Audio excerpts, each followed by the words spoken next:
Bonjour à tous. Eh bien, prenons un instant aujourd'hui en compagnie de Marie, notre maman du ciel, pour l'aimer, pour la louer, la bénir, la glorifier, la remercier, la consoler, lui offrir des réparations au nom de tous et pour déposer dans son cœur immaculé toutes nos intentions de prière, nos doutes, nos chutes, nos tribulations, nos angoisses, nos incertitudes, tout ce qui nous tient éloignés de son Fils Jésus.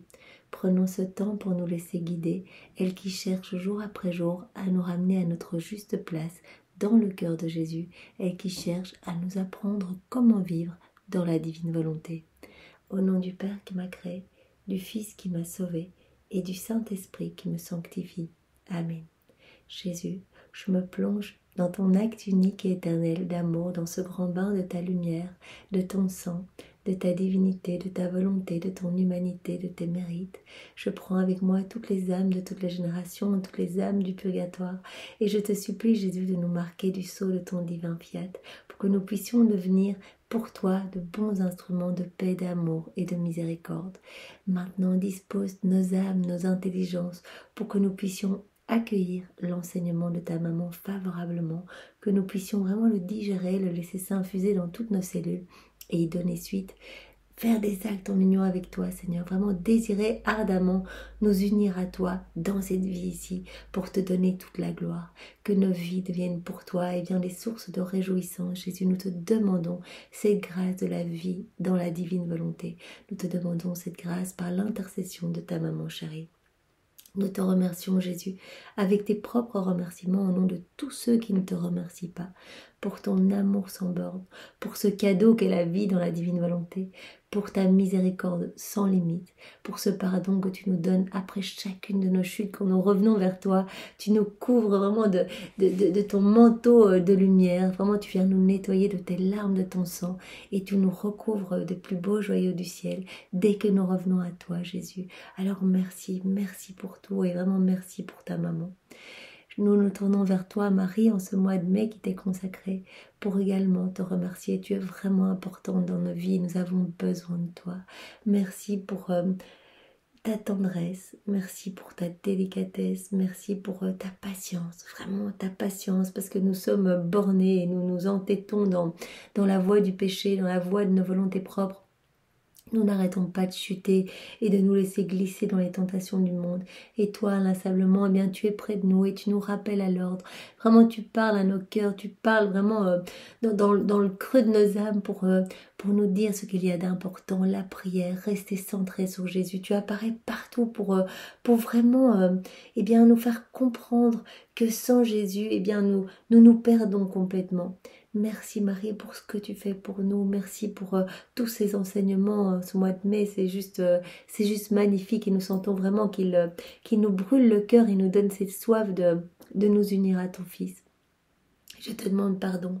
Je te demande pardon Marie pour toutes ces fois où nous ne t'écoutons pas. Toutes ces fois où les hommes ne veulent pas voir en toi leur maman, leur reine céleste. Pardon pour ces fois où nous te blessons, nous blessons Jésus. Toutes ces fois où nous voulons agir dans nos volontés propres et nous étouffons en nos cœurs, et bien la divine volonté, nous asphyxions Jésus qui souffre de ne pas pouvoir déverser en nous son amour et ses grâces. Et bien pardon pour ces glaives avec lesquels nous te transperçons le cœur, Marie.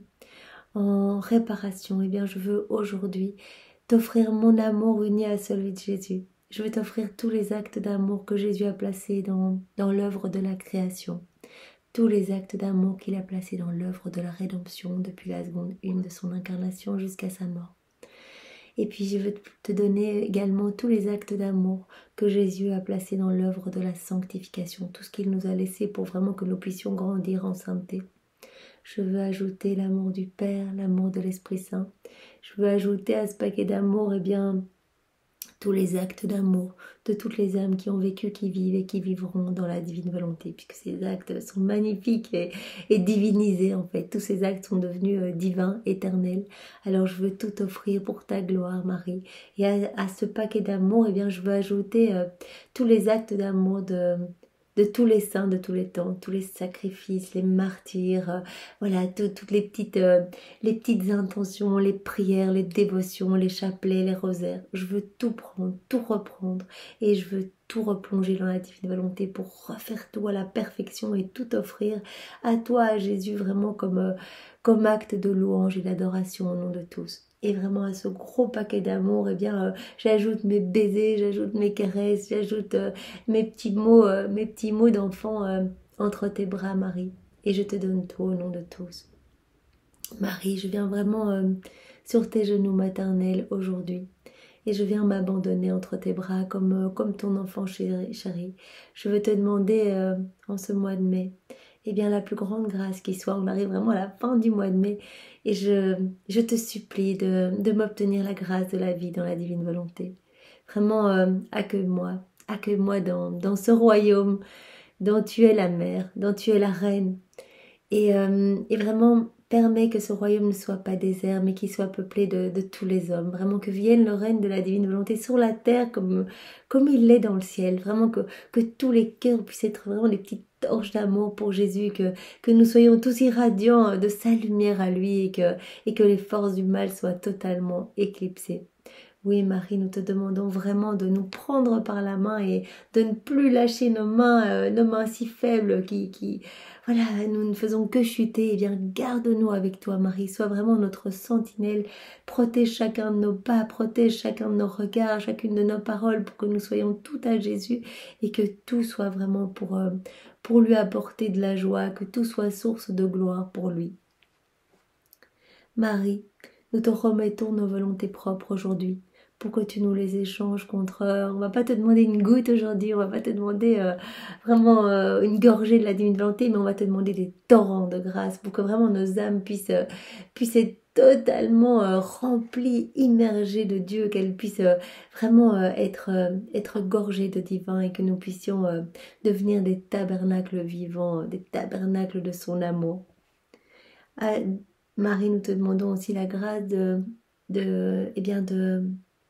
nous éclairer aujourd'hui sur ce que signifie volonté de Dieu. Qu'est-ce qu'il attend de nous? Qu'est-ce que nous devons faire pour le satisfaire? Qu'est-ce que nous devons mettre en place pour le servir, pour travailler à l'avènement du royaume? Eh bien, éclaire-nous aujourd'hui, Marie. Merci, Marie.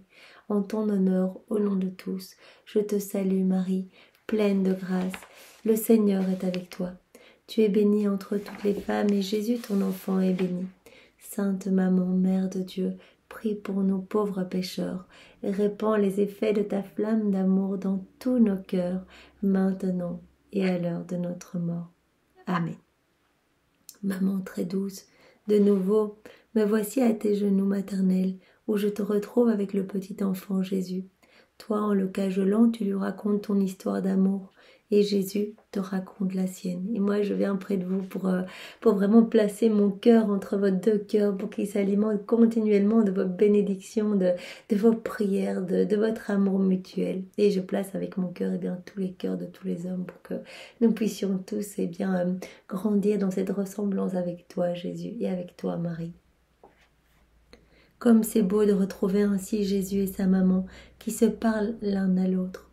Et la fougue de leur amour mutuel est telle qu'ils en restent muets, ravis, la mère dans le fils et le fils dans la mère. Je vois que vous vous déversez l'un dans l'autre et que votre amour est comblé. Eh bien moi, je ne peux pas me détacher de vous.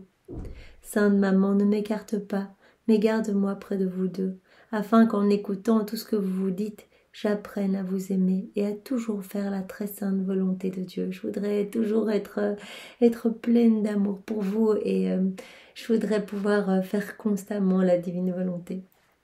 Ma très chère fille, je t'attendais pour poursuivre ma leçon sur la manière dont le Fiat suprême prenait de plus en plus d'emprise sur moi. Il faut que tu saches que pour ta maman, comme pour le cher et doux Jésus et pour Saint Joseph, la petite maison de Nazareth était un paradis. Mon cher fils, étant le Verbe éternel, possédait en lui-même par sa vertu la divine volonté. Et dans sa petite humanité résidaient des océans immenses de lumière, de sainteté, de joie et de beauté infinie. Quant à moi, qui certes possédais par grâce la volonté divine, je ne pouvais cependant embrasser l'immensité, comme seul pouvait le faire mon Fils bien-aimé Jésus, puisqu'il est Dieu et homme. Tandis que moi, je restais toujours sa créature, avec ses limites. Donc Marie, elle nous dit, eh bien là, dans cette petite maison à Nazareth, vraiment se déployer des torrents de grâce, de puissance, de sainteté. Jésus était bien sûr imbibé de divin, ça c'est normal, vrai Dieu, vrai homme. Et elle dit, et moi, eh bien j'ai reçu par grâce que Jésus est par nature, donc j'étais remplie aussi de ces océans de sainteté, de beauté, de puissance, de grâce, de pureté, etc. Mais elle dit, ben moi, je pouvais contenir que ce que mon humanité pouvait recevoir. Donc j'étais limitée puisque je suis une créature. Et donc je recevais. Et donc tous les débordements de ces cadeaux, de ces bénédictions et de ces grâces, eh bien tous les débordements repartaient vers la Trinité. Eh bien en doux flux et reflux d'amour. Donc cette petite maison de Nazareth était vraiment dans cette lumière et dans cet amour divin. Toutefois, le fiat divin m'avait tellement comblé qu'il avait formé en moi ces océans de lumière, de sainteté, d'amour, de beauté et de félicité. Et cette lumière, cet amour et tout ce que peut posséder le vouloir divin était tel qu'en irradiant de nous, Saint Joseph en était comme imprégné, inondé et qu'il vivait de notre rayonnement. Donc bien sûr, Saint Joseph n'était pas dans la divine volonté, la Vierge Marie complètement, Jésus bien sûr complètement, et donc en fait il y avait tellement de lumière qui irradiait de Jésus et de la Vierge Marie que Saint Joseph s'imbibait de cette lumière et vivait de ce rayonnement de la divine volonté. Chère fille, dans cette maison de Nazareth, le règne de la divine volonté s'exerçait pleinement. Et bien cela nous donne vraiment envie de venir dans cette petite maison de Nazareth et de rester près de vous, en fait, de rester dans cette lumière, vraiment de donner un bain de soleil à notre âme pour qu'elle se gorge de vous, en fait. Vraiment, comme Saint Joseph, que nous puissions eh bien, nous remplir de ce rayonnement divin, de ce rayonnement d'amour. Nos moindres actions, par exemple les travaux ménagers, le fait d'allumer le feu, de préparer la nourriture, étaient tous animés du vouloir suprême et solidement ancrés dans la sainteté et l'amour le plus pur. Toutes les petites actions du quotidien, Marie, elle faisait un mi-mouvement, elle essuyait ses yeux, elle bâillait, elle toussait, elle allumait le feu, bien tout était magnifié, tout était divin, tous ces actes étaient divins, tous ces actes étaient éternels, tout faisait rejaillir une lumière incroyable et irradiante, la lumière même de Dieu. Ainsi, de toutes nos actions, de la plus petite à la plus grande, jaillissait-il allégresse, bonheur et joie sans mesure. De toutes petites actions, qu'elles soient petites ou grandes, eh bien, il y avait vraiment tous ces flots divins qui ressortaient, qui jaillissaient de partout, vraiment des flots d'allégresse, de joie divine, de bonheur. Et nous en étions tellement inondés que nous avions l'impression d'être sous une pluie de joie toujours nouvelle et de satisfaction indescriptible. Et bien voilà, nous venons à nouveau nous abreuver à cette pluie de grâce, de bénédiction et de joie du ciel. Nous prenons avec nous tous les hommes de tous les temps et particulièrement toutes les âmes qui sont en dépression, qui ne trouvent plus de sens à leur vie, toutes les personnes qui ont l'intention de mettre fin à leur jour. Et bien nous prenons ces âmes avec nous, ainsi que toutes les autres âmes et les âmes du purgatoire pour vraiment que cette joie du ciel vienne les remplir et que vraiment que tous nous puissions comprendre le cadeau que nous avons d'être en vie et le cadeau que nous avons de pouvoir nous unir à Jésus et vivre avec lui. Eh bien c'est ces trésors que la Vierge Marie pouvait expérimenter. Elle en était remplie à ras-bord et Jésus veut tous nous remplir comme il a rempli sa maman, vraiment de ses puissances, de sainteté, de grâce, de beauté. Vraiment, il veut nous remplir de sa vie divine. Il veut que sa vie divine soit vraiment grandissante en nous et que sa divine volonté puisse opérer et agir à travers tous nos mouvements. Et ça, c'est vraiment le secret de la joie et du bonheur le plus parfait. Sache, ma fille, que la divine volonté possède par nature la source de toutes les joies. Par nature. La divine volonté. On se plonge dans la divine volonté, on fait quelque chose avec Jésus. Par nature, on va recevoir les joies du ciel. Et quand cette volonté règne dans la créature, elle se plaît à donner dans chacun de ses actes, l'acte sans cesse renouvelé de ses joies et de son bonheur. Donc quand la divine volonté opère à partir d'une créature, eh bien elle se plaît à donner à cette créature tous les attributs divins, tous les actes divins. Vraiment, on peut tout prendre, tout nous appartient. Il y a vraiment toutes les œuvres divines dans la divine volonté. Et il y a vraiment ce qui caractérise la vie dans la divine volonté, cette joie intense qui nous brûle le cœur. Comme nous étions heureux. Tout était paix, union suprême, et chacun était honoré de servir l'autre. Donc même dans les petites actions du quotidien, vraiment les petites choses toutes simples, vraiment préparer à manger, balayer, voilà, faire quand Jésus nettoyait l'atelier de Saint-Joseph, etc. Voilà, c'était des petites actions comme nous sommes appelés à faire dans nos quotidiens, eh bien fait en union avec Jésus, voilà, si nous nous unissons à Jésus directement, tous les fruits de ces actions à lui, eh bien vont être déversés dans nos âmes et donc nous allons ressentir cette joie, eh bien de cette union sanctifiante. Tout était paix, union suprême et chacun était honoré de servir l'autre. Même mon cher fils tenait à être commandé par moi-même et par le cher Saint Joseph dans les petits travaux. Donc Jésus nous montre vraiment la voie de l'humilité suprême où il accepte bien d'être soumis à sa maman, à la Vierge Marie et à Saint Joseph et de son père putatif. Et donc il accepte vraiment de leur obéir, quoi, de leur être complètement soumis dans les petits travaux. Oh, qu'il était beau de le voir ainsi aider son père adoptif dans les travaux manuels ou bien encore le regarder prendre la nourriture. Mais combien d'océans de grâce Jésus faisait-il jaillir ainsi dans ses actes pour les créatures? Voilà, vraiment cette période que nous connaissons très peu finalement, la vie cachée de Jésus, toute sa petite enfance jusqu'à ses 30 ans. On a l'impression que rien ne se passe, mais bien sûr, Jésus qui est vrai Dieu, vrai homme, eh bien lui, il réparait déjà toute nos vies. Qu'est-ce qu'il faisait pendant ce temps-là? Eh bien, il reprenait tous nos actes déconnectés de la divine volonté, en rupture avec le divin vouloir, tout ce qu'on fait aujourd'hui sans penser à Jésus, nos regards, nos pas, nos pensées, nos paroles, et qu'on mange et qu'on pense aux choses futiles du monde et que dès qu'on va travailler et qu'on ne pense pas à Jésus, tous ces moments-là qui sont en rupture avec la divine volonté, tous ces moments qui n'apportent pas gloire, louange, adoration à la Trinité, eh bien Jésus les a pris et les a refaits dans sa divine volonté. Il les a vaincus avec sa volonté humaine, il les a refaits avec sa divine volonté, il les a refaits au prix de terribles souffrances. Toutes ces souffrances, nous en avons connaissance, eh bien, de par les écrits du ciel, que je vous invite vraiment à lire. C'est vraiment c'est juste un trésor, un mode d'emploi pour aller dans le ciel. Et donc Jésus nous parle de ces souffrances inénarrables, vraiment imposées par sa divinité à son humanité. Toutes ces petites souffrances, des clous, des flagellations, des épines à n'en plus finir pour chaque acte déconnecté. Donc il préparait déjà avec Marie le royaume de la divine volonté pendant toutes ces années cachées. Donc Jésus tout petit qui allait jouer avec ses cousins, Jésus qui aidait sa maman à préparer le repas, qui allait cueillir des fleurs, etc.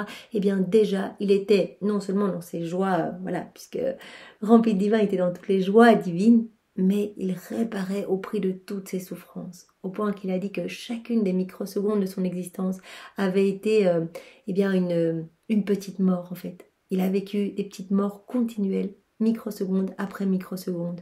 Il a même dit que sa passion, les 24 dernières heures de sa vie, donc c'est cette passion absolument cruelle que nous connaissons de par les évangiles, flagellation, couronnement d'épines, crachats, coups, gifles, le cédron, la crucifixion, etc., toutes ces heures d'agonie sur la croix, eh bien ce n'avait été qu'une ombre par rapport à ce qu'il avait vécu toute sa vie pour refaire nos vies et nous réhabiliter à vivre dans la divine volonté. Donc tout a été vraiment préparation pour ce cadeau que nous recevons maintenant et que nous n'avons plus qu'à accepter. Nous sommes vraiment les ouvriers de la dernière heure. Nous sommes super chanceux. Il n'y a pas de mérite à avoir. Il suffit de dire oui. Il suffit de dire fiat, que ta volonté soit faite. Et hop, Jésus s'installe. Il vient avec son Père, avec l'Esprit Saint, avec son royaume, son trône, et il défriche nos âmes.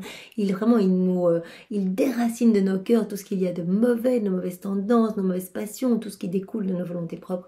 Et vraiment, il rend notre âme lumière. Il rend notre âme remplie des joies du ciel, etc. Cela ne veut pas dire qu'il ne va pas nous partager ses peines, parce que vraiment, quand on s'unit à Jésus, eh bien, il nous partage tout, y compris ses amertumes. Jésus qui ressent toutes ces tristesses face à la froideur, l'indifférence des hommes, eh bien il va nous partager cela en aiguisant notre conscience sur ses souffrances. Donc par exemple, nous allons ressentir vraiment de la tristesse quand les personnes vont témoigner de l'irrespect par rapport aux choses saintes, etc. Et il nous appelle en partageant cela à réparer, à vraiment nous unir à lui, à unir nos réparations au ciel, nos souffrances au ciel, pour vraiment que les fruits de ces souffrances, de ces prières, eh bien, puissent être déversés dans nos cœurs, mais pas que dans tous les cœurs de tous les hommes, et que toutes les âmes puissent être sauvées. Combien d'océans de grâce Jésus faisait-il jaillir ainsi dans tous ses actes pour les créatures. Donc, pendant toute cette petite vie cachée, eh bien Jésus refaisait nos vies. Et donc il faisait jaillir des océans de grâce et de lumière pour tous nos cœurs, pour que nous puissions bien renaître à cette grâce de vivre dans la divine volonté. La divine volonté, cela faisait vraiment des siècles vraiment qu'elle est errante depuis la chute d'Adam. Et bien la divine volonté attend de pouvoir s'installer à nouveau dans les cœurs. Marie est la première après Adam à se laisser complètement remplir par la divine volonté. Aussi Jésus a vraiment déposé en elle tout le royaume de la rédemption. Écoute-moi à présent, ma chère fille, c'est dans cette maison de Nazareth qu'a été formé le royaume de la divine volonté, en ta maman et dans l'humanité de mon fils, pour en faire don à toute la famille humaine, dès qu'elle serait disposée à le recevoir. Donc si on est disposé à recevoir, on reçoit. Et bien que mon fils fût roi et moi reine, nous étions les souverains sans peuple. Notre royaume, bien qu'il pût tous les renfermer et donner la vie à tous, était désert. Donc au milieu de ces joies, de ces bonheurs divins, eh bien, il y avait toujours cette souffrance de voir que les hommes ne s'intéressaient pas à Dieu. Et voilà, Jésus nous voyait à travers les siècles, nous arracher de son cœur et préférer finalement la route de la perdition. Notre royaume, bien qu'il pût tous enfermer tous les hommes et donner la vie à tous, était désert, car il fallait avant tout la rédemption pour préparer l'homme et le disposer à entrer dans ce royaume si saint. Mon fils et moi-même, possédant la divine volonté, nous qui appartenions selon l'ordre humain à la famille humaine, et en vertu du fiat divin et de l'incarnation du Verbe à la famille divine, les créatures recevaient alors le droit de prendre part à ce royaume. La divinité leur accordait ce droit et ouvrait toutes grandes les portes à qui voudrait y entrer. Donc voilà, Marie, en donnant son oui, Jésus a pu s'incarner en son sein, elle a vraiment dit que ta volonté soit faite, j'accepte le plan de Dieu sur ma vie, j'accepte tout. Et donc elle est devenue, au moment où Jésus est venu s'incarner dans son sein, elle est devenue la mère de toute l'humanité. Et donc vraiment, dès que Jésus s'est incarné en elle, il est venu avec tout son royaume, il est venu avec son trône, et vraiment il a fait de la Vierge Marie la reine des douleurs, puisqu'il a commencé à lui partager tout dans la divine volonté, tout ce que lui ressentait, et notre mère est reine à tous. Ainsi, notre vie cachée pendant nos si longues années a-t-elle servi à préparer le règne de la divine volonté sur les créatures. Voilà pourquoi je veux te faire connaître ce que le fiat suprême a opéré en moi, pour que tu oublies ta volonté propre, et que donnant la main à ta mère, tu puisses te laisser conduire vers les biens que je t'ai préparés avec tant d'amour. Marie, elle ne nous demande qu'une chose, elle dit, mais prends juste ma main et moi je vais te conduire, fais-moi confiance, moi je sais où aller, moi j'étais complètement dans la divine volonté, je le suis toujours, prends ma main et je vais te ramener vraiment à ta juste place, à ce pourquoi tu as été créé. Vraiment, le Seigneur t'appelle à revenir à cette place d'enfant légitime. Tout t'appartient, tout est pour toi, toute la création est pour toi, tu dois revenir à cette place de chef-d'œuvre de la création. Donc vraiment, ne te perds pas en chemin, ne te laisse pas glisser dans ta volonté propre, donne-moi la main et je vais te guider à bon port. Dis-moi, fille de mon cœur, ne voudras-tu pas être agréable à moi-même et à mon cher Jésus, qui est aussi le tien? Car nous t'attendons avec tant d'amour dans ce royaume très saint, pour vivre avec nous, pour vivre entièrement la volonté divine. Ce royaume n'est pas très peuplé, et donc Marie dit, allez, lâche tout, donne-nous ton oui, et viens vivre avec nous dans ce royaume où tu vas être heureuse, où tu vas tout recevoir, où Jésus va s'occuper de tout, il va te donner sa propre sainteté. Donc c'est pas rien quand même, c'est pas la sainteté acquise par l'exercice de mérite, de vertu, la sainteté humaine. Non, c'est une sainteté divine. Il veut nous donner la vie des bienheureux ici-bas sur la terre, et il veut que nous devenions des palais célestes pour l'accueillir, pour qu'il puisse en nous venir se reposer et déposer toutes ses peines et ses amertumes. Chère fille, écoute maintenant cet autre trait d'amour que m'a fait mon cher Jésus dans notre maison de Nazareth. Il a fait de moi la dépositaire de toute sa vie. Quand Dieu fait quelque chose, il ne laisse rien en suspens dans le vide, mais il cherche toujours une créature au pouvoir renfermer et faire reposer toute son œuvre. Bien, toute l'œuvre de la rédemption a été déposée en la Vierge Marie. Sinon, ce serait risqué de voir les œuvres de Dieu réduites à l'inutilité. Il faut toujours que l'œuvre soit déposée quelque part. Ce qui est impossible, que l'œuvre de Dieu soit réduite à rien. Donc, une fois qu'elle est déposée, voilà, elle est en sûreté. Par conséquent, mon très cher fils a déposé en moi toutes ses œuvres. Il a déposé en moi ses paroles, ses peines, il a tout déposé. Il a déposé jusqu'à son souffle dans sa maman. Et quand retiré dans notre petite chambre, Jésus commença à parler doucement, il me racontait les évangiles qu'il devait par la suite prêcher publiquement et les sacrements qu'il devait instituer. Il me confiait tout. Et déposant tout en moi, il faisait de moi pour l'éternité le canal et la source, car de moi devait sortir sa vie et tous ses biens pour nourrir toutes les créatures. Là, on voit vraiment le rôle de Marie corédemptrice. Oh, que je me sentais riche et heureuse en voyant tout ce que mon cher fils Jésus accomplissait et déposait en moi. Le vouloir divin qui régnait en moi me donnait l'amplitude nécessaire pour tout recevoir. La divine volonté en la Vierge Marie, vraiment dilatait son âme pour qu'elle puisse tout recevoir. Jésus sentait parfaitement partagé par sa mère l'amour et la gloire de la grande œuvre de la rédemption. Que n'ai-je reçu de Dieu, parce que je ne fis jamais ma propre volonté, mais toujours la sienne. Donc Marie, dès le départ, comme nous l'avons vu dans le mois avec Marie, dans cette épreuve qui lui a été demandée de donner sa volonté propre, elle n'a pas hésité, elle l'a directement déposée au pied du trône de l'Éternel, elle l'a enchaînée là, donc la petite flamme de sa volonté est restée là, elle n'en a jamais fait usage. Donc nous pouvons, nous aussi aujourd'hui, bien dire Marie, aide-nous à offrir notre volonté propre à Jésus. Nous voulons l'attacher avec la tienne au pied du trône pour que Jésus puisse s'en servir comme petit tabouret, comme marchepied. Donc c'est une expression que Louisa utilisait vraiment comme marchepied pour sa divine volonté. Que vraiment notre volonté soit vraiment en dessous, qu'elle ne soit, qu'on ne l'utilise plus, qu'elle soit totalement fusionnée dans la divine volonté. Que ce soit la divine volonté qui ait toute la place en nous, soit rayonnante, souveraine, qu'elle ait vraiment la pleine maîtrise de tout notre être, qu'elle puisse vraiment prendre les commandes de notre existence et agir à partir de ce que nous sommes. Le vouloir divin qui régnait en moi me donnait l'amplitude nécessaire pour tout recevoir.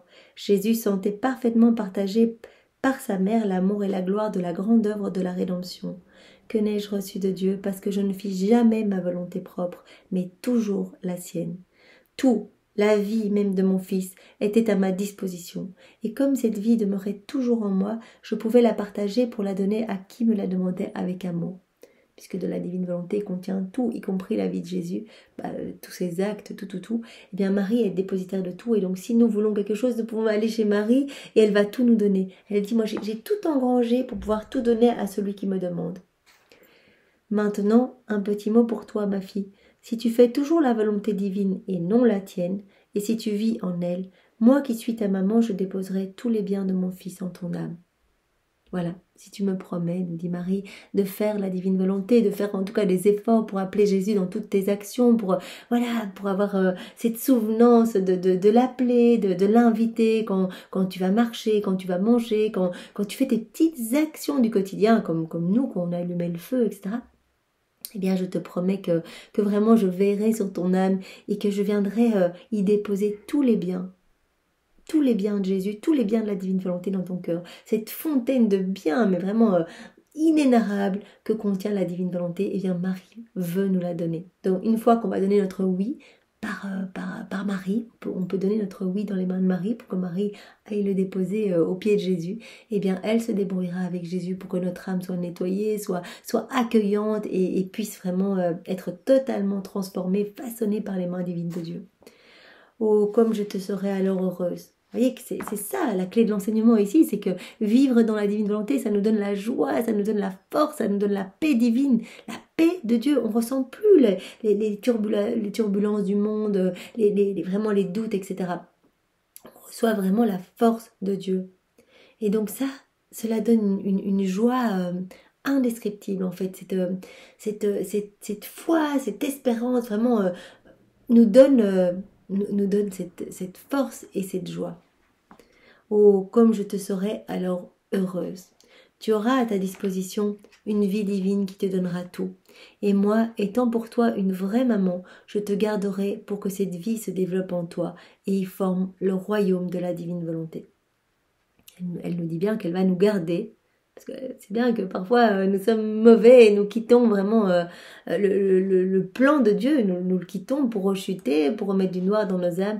Et elle dit, ben moi je vais m'assurer vraiment de rester près de vous tout le temps, de vous guider tout le temps pour que vraiment vos pas ne dévient pas et restent vraiment dans le plan de Dieu, vraiment dans le plan de Dieu et que vous restiez vraiment imbibés dans la divine volonté. Et Jésus le disait d'une autre manière dans les écrits du ciel qu'il aime tellement quand on s'unit à lui que tous nos actes faits dans la divine volonté, eh bien il appelle des milliers d'anges pour vraiment que les anges viennent protéger cet acte qui devient divin, éternel et qui a des répercussions partout dans tous les cœurs, qui un acte fait en union avec Jésus, ce que nous faisons maintenant, on le fait dans la divine volonté, donc c'est un acte d'amour qu'on offre à Jésus, eh bien cet acte-ci, comme tous les autres, manger, boire, dormir, etc., eh bien, est protégé par toute la cour céleste. Vraiment, il fait venir des milliers d'anges pour que cet acte eh bien, puisse vraiment être apporté au pied de la Trinité comme un précieux joyau en gage de notre amour au nom de tous. Vraiment, c'est un acte de louange, d'adoration, de bénédiction au nom eh bien, de tous les hommes, de toute l'humanité. Et moi, étant pour toi une vraie maman, je te garderai. Je te garderai. Marie, elle nous dit, je te garderai. Vraiment, donne ton oui et je m'occuperai de tout avec Jésus. Je te garderai pour que cette vie se développe en toi et forme le royaume de la divine volonté. Elle n'aspire qu'à ça, en fait. Que son fils Jésus soit heureux, qu'il arrête de souffrir à nos manquements de réciprocité d'amour. Et dès qu'on fait un acte en union avec Jésus, eh bien, on répare. On donne de l'amour, on donne Dieu à Dieu, on donne du divin, on donne son propre amour. On dit Jésus, je t'aime dans ta divine volonté. Eh bien, on offre l'amour le plus parfait au nom de tous. Directement, ça se fait au nom de tous et c'est multiplié à l'infini. Donc Marie, elle a intérêt à ce que tous les hommes soient dans la divine volonté pour que vraiment Jésus ne souffre plus de ces manques de réciprocité, de nos indifférences, etc. Donc c'est pour cela qu'elle se bat tellement pour nous conduire, pour nous guider. Et le simple mouvement de notre cœur qui se tournerait vers Jésus, eh bien, amène une joie dans le ciel indescriptible. Et directement, eh bien, tout le ciel se met à l'œuvre pour déverser des grâces de bénédiction. Il paraît que tous les saints viennent déposer tout ce qu'ils ont aussi dans notre âme, tellement cela amène de la joie, de la lumière. Sainte maman, je m'abandonne dans tes bras. Je suis une petite fille qui ressent le besoin extrême de tes soins maternels. Ah, je t'en prie, prends ma volonté, enferme-la dans ton cœur, ne me la rends plus, maman, afin que j'aie le bonheur de vivre toujours de volonté divine. Ainsi, je vous serai agréable à tous deux, toi et mon cher Jésus. Alors Marie nous demande un sacrifice pour aujourd'hui. Aujourd'hui, pour m'honorer, tu viendras rendre 3 petites visites dans la maison de Nazareth pour honorer la Sainte Famille en récitant 3 Pater, 3 Ave et 3 Gloria. 3 fois pendant la journée, on va s'imaginer aller dans la petite maison de Nazareth où tout n'était que lumière, que merveille, que divin en fait, ces flots de grâce, de sainteté dans lequel, dans lequel Saint Joseph était tout à fait plongé, vraiment par rayonnement. Eh bien, nous allons nous aussi, venir nous y plonger 3 fois dans la journée, plus si nous voulons. Et à chaque fois, eh bien, nous allons réciter un Pater, un Ave et un Gloire au Père. Et on va prier vraiment. On va prier Jésus et Marie de nous admettre à vivre au milieu d'eux en fait, de rester près d'eux toujours, de vivre dans la divine volonté. Jésus, Marie et Joseph, voici la prière que Marie nous donne. Jésus, Marie et Joseph, nous nous consacrons à vos 3 cœurs unis. Admettez-nous à vivre avec vous dans le royaume de la divine volonté. Donc vraiment, on vient dans cette maison et on supplie de pouvoir rester tout le temps là parce que on s'y sent bien, parce que notre âme est en paix, parce que notre âme trouve le repos, parce que notre âme se remplit des joies divines, parce que vraiment nous sommes dans cette lumière irradiante et dans cet amour brûlant et que nous voulons y rester. Donc vraiment, on va supplier d'être admis dans cette petite maison à Nazareth, vraiment dans le royaume de la divine volonté. Merci Marie pour ce bel enseignement. Sois louée, bénie et glorifiée au nom de tous. Au nom du Père et du Fils et du Saint-Esprit. Amen. Belle journée à tous. Soyez tous bénis. Au revoir.